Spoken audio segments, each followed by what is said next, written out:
साल 1985 और एक इतने महत्वपूर्ण कानून को देश में लाया गया जिसकी प्रासंगिकता पर आज ठीक ठाक मात्रा में सवाल खड़े किए जा रहे हैं। जी हाँ, मैं बात कर रहा हूँ दल बदल विरोधी कानून के बारे में, यानी कि एंटी डिफेक्शन लॉ। जब भारतीय संविधान का निर्माण हो रहा था तो यकीनन संविधान निर्माताओं ने यह नहीं सोचा होगा कि यह समस्या इतनी बड़ी होकर के हमारे सामने आ जाएगी। आज आपने देखा महाराष्ट्र में सरकार बदल गई, उससे पहले मध्य प्रदेश में भी ऐसा ही हुआ, उससे पहले कर्नाटक में भी हमें ऐसा ही देखने को मिला। तो इस समस्या को, इस कानून को, इस सिस्टम को, इस व्यवस्था को अभी हम डिटेल से समझने का काम करेंगे। तो नमस्कार, मेरा नाम है कपिल सांत और हम इस वीडियो के माध्यम से कुछ संविधान से जुड़े हुए मुद्दों को समझाने का प्रयास करेंगे। सबसे पहले आपको समझना पड़ेगा संसदीय लोकतंत्र। जो लोकतंत्र होता है वो कई प्रकार का होता है। तो डेमोक्रेसी में ही एक प्रकार का लोकतंत्र है, यानी लोकतंत्रों में भी एक प्रकार का लोकतंत्र है संसदीय लोकतंत्र। ये क्या है? हमारे देश में जैसा कि आप जानते हैं एक संसद है, एक पार्लियामेंट है, उसमें कुछ सदस्य हैं जो कि पूरे देश से चुन करके वहाँ पहुँचते हैं, यानी संसद के अंदर पहुँचते हैं और जो देश से संबंधित महत्वपूर्ण कानूनों का निर्माण करते हैं। उसी प्रकार से हमारे देश में राज्य सरकारें भी बनाई गई हैं, यानी राज्यों के अंदर एक विधानसभा होती है और विधानसभाओं में कुछ सदस्य पूरे राज्य से बराबर हिस्सों में हम बांट देते हैं जनसंख्या के आधार पर। वहाँ से हमारे एमएलए यानी विधायक चुन करके जाते हैं और वह राज्यों के लिए महत्वपूर्ण कानूनों का निर्माण करते हैं। तो अब हम समझते हैं कि होता क्या है। मान लीजिए दो पॉलिटिकल पार्टी हैं या तीन पॉलिटिकल पार्टी हैं और तीन पॉलिटिकल पार्टियों ABC में मान लेता हूं और हमें 150 सीटें हैं। 150 में से एक 80 जीत गया, एक 20 जीत गई पॉलिटिकल पार्टी और एक 50 जीत गई। हमें सरकार बनाने के लिए 1/2 बहुमत कम से कम चाहिए, यानी हमें 75 की संख्या के 75 के आंकड़े की जरूरत हमें होती है, कम से कम, न्यूनतम की बात मैं कर रहा हूँ, 75 + 1 ही आप कहिए। तो कम से अब ए पॉलिटिकल पार्टी ने 80 सीटें जीती तो वो सरकार बना ली।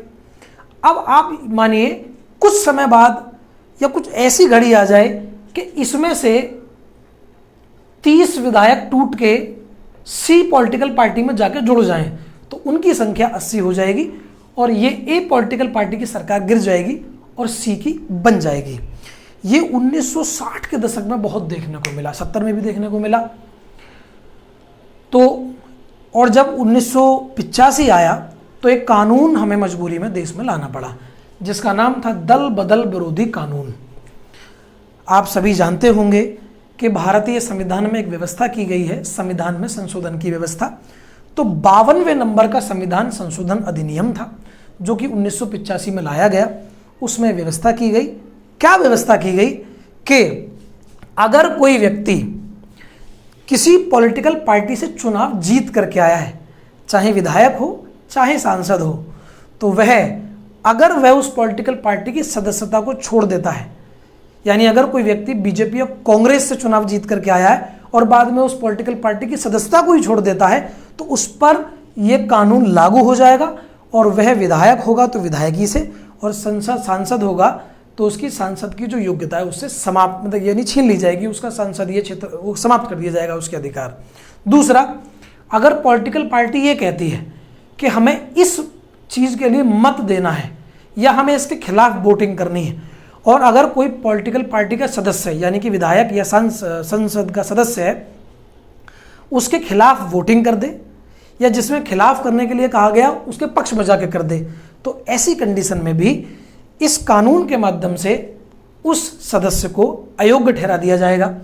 इसके अलावा जो काफ़ी मात्रा में मेरे से सवाल पूछे भी जाते हैं कि निर्दलीयों का क्या होता है, तो अगर कोई व्यक्ति निर्दलीय जीत करके विधायक या सांसद बना है और वो फिर अचानक से किसी पॉलिटिकल पार्टी में जाके शामिल हो जाए तो ये भी एक प्रकार का दल बदल ही माना जाएगा और कानून इसके लिए भी बात उतनी ही करता है, यानी उसको भी अयोग्य ठहरा दिया जाएगा।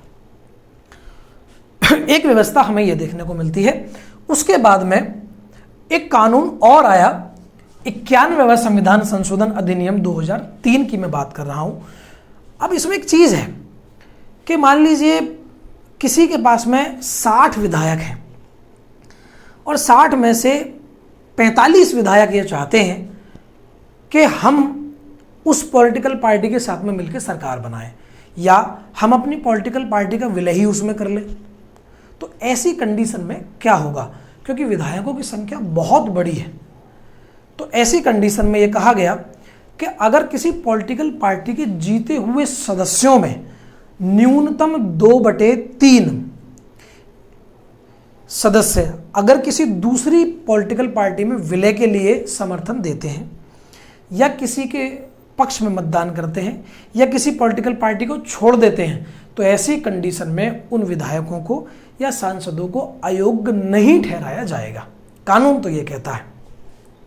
यानी अगर हम बात करें 60 सदस्यों की, तो 60 में से कम 40 यानी 41 कहिए आप, 41 विधायक या सांसद अगर उसको छोड़ करके चले जाते हैं पॉलिटिकल पार्टी को, तो उनको दल बदल विरोधी कानून के माध्यम से अयोग्य नहीं ठहराया जाएगा।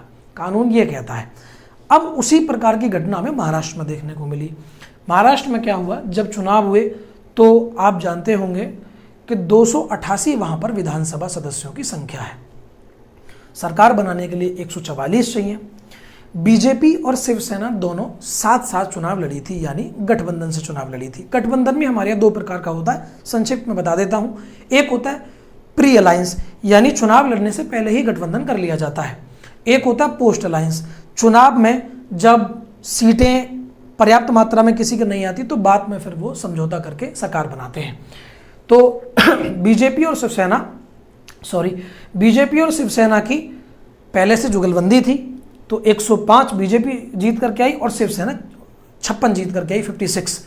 अब यहाँ पर क्या हुआ, शिवसेना ने बीजेपी के साथ में सरकार बनाने से मना कर दिया, तो उन्होंने दूसरी पॉलिटिकल पार्टी यानी कि एनसीपी और कांग्रेस का सहारा लेकर के सरकार बना ली। अब शिवसेना के बहुत बड़ी मात्रा में विधायक पॉलिटिकल पार्टी को छोड़ करके असम राज्य में एक होटल में जाकर के रुकने लगे, वहाँ जाकर के बंद हो गए।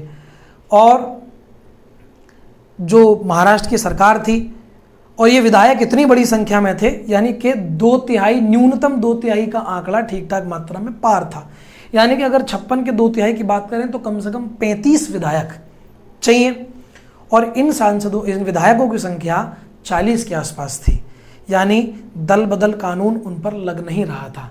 ये 1-1.5 हफ्ते ये कहानी चली, और अभी आपने देखा कि वहाँ पर एकनाथ शिंदे, यानी ये जो बागी विधायक जिनको कहा जा रहा है, इन बागी विधायकों के जो नेता थे एकनाथ शिंदे, उनको बीजेपी के समर्थन से वहाँ का महाराष्ट्र का मुख्यमंत्री बना दिया गया है।